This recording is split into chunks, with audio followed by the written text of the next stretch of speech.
Peggy 12.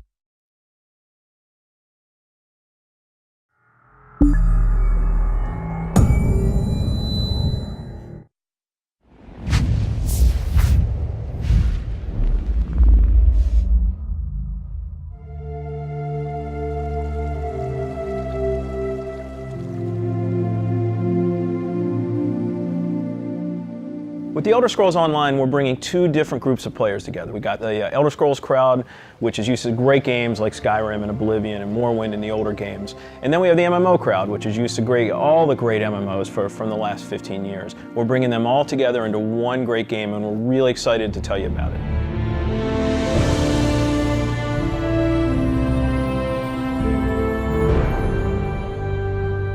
Elder Scrolls Online, everything you need to know about it is right in the name. It's Elder Scrolls, but it's online. And when the team set out, they wanted to create strategic real-time combat. We wanted to create a lot of world immersion. We wanted to create a landscape that was rewarded exploration. But all of that had to be brought together with really great social systems. So Elder Scrolls Online, it's set 1,000 years before Skyrim. And not only is it 1,000 years before Skyrim, but it draws on all the legends and everything that you've read about in the books that you find in Elder Scrolls games. So we've got 20 years of lore to draw upon. We made sure that Morrowind, Cyrodiil, and Skyrim feel like they do in Elder Scrolls 3, 4, and 5. The art style is right in line with those titles. Now you can explore all of Tamriel. You can return to places that you've seen before, and you can explore new places that you've never been.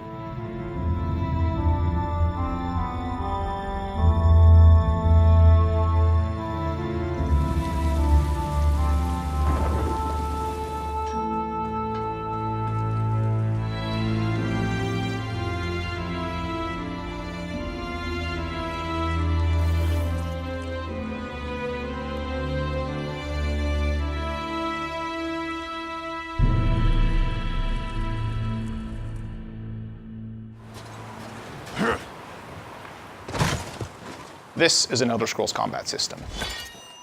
Moving your mouse will make you look around and aim your weapon. You can tap your left click to attack, hold it to power, hold your right click to block, and of course, sprinting, crouching, and sneaking around play a role.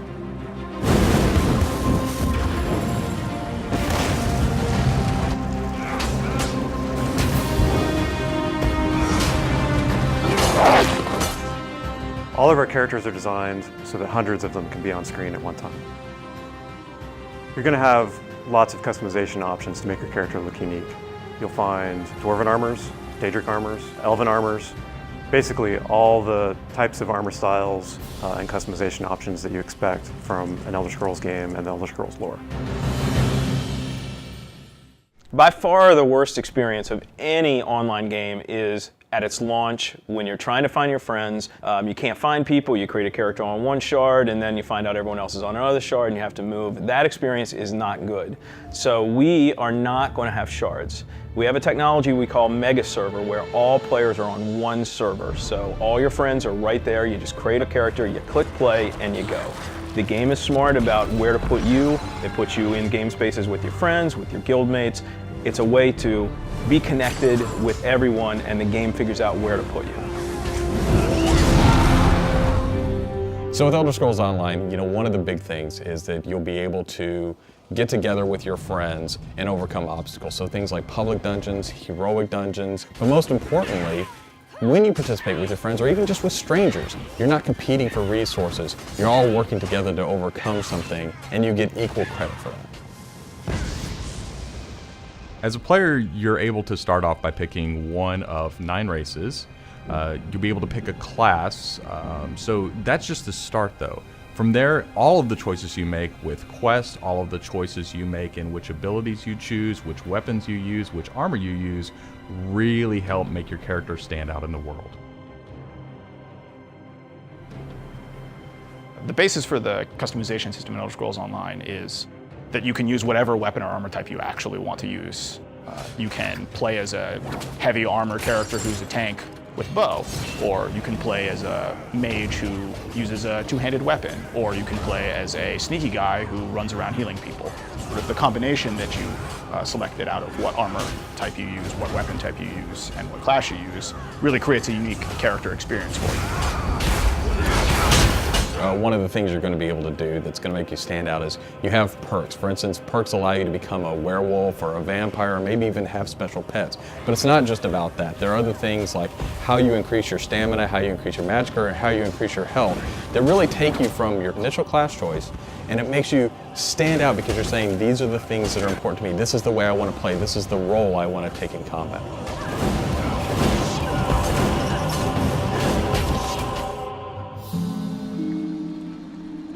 Questing in Elder Scrolls Online was built around a pretty simple concept, and that was that we wanted the player to explore.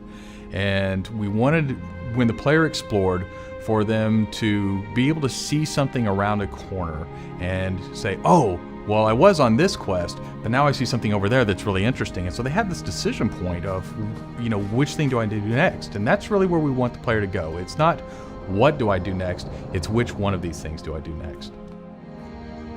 The way a player finds quests in our game is really through exploration. As they wander around the world, we have an on-screen compass, and that really points out the areas of opportunity or points of interest to the player. When the player finds a point of interest in the world, this is really where all of our story content is. And they're an opportunity for the player to make a change in the world. And a really good example of that is there's a werewolf invasion.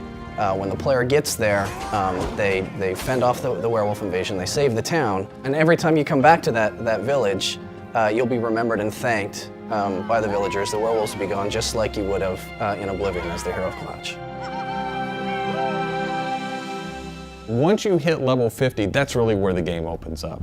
At this point, you're going into Cyrodiil to PvP, or you're deciding you want to go on a heroic raid with your guild and your friends, or maybe you might go into an adventure zone, which is our way of getting you into a zone where you can play solo, you can play with a small group, or you can play with a really large group to overcome obstacles.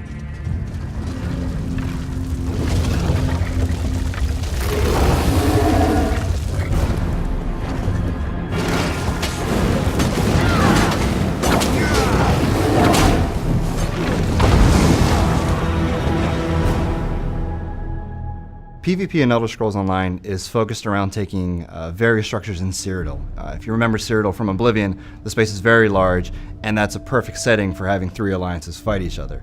During this timeline, Imperial City is up for grabs, and there's no Emperor, so players are going to be fighting using trebuchets, catapults, all kinds of weaponry to take and hold keeps, structures, and resource fixtures around the keep to actually give the opportunity to crown one of themselves as an Emperor. It's really important to us that PvP isn't just a veteran game. It's got to be something that people can do from the very beginning because you want to be comfortable in getting into this. So we make sure that everybody is on equal footing. So even at level 10, you can go into our PvP area and really have a great experience and a good time.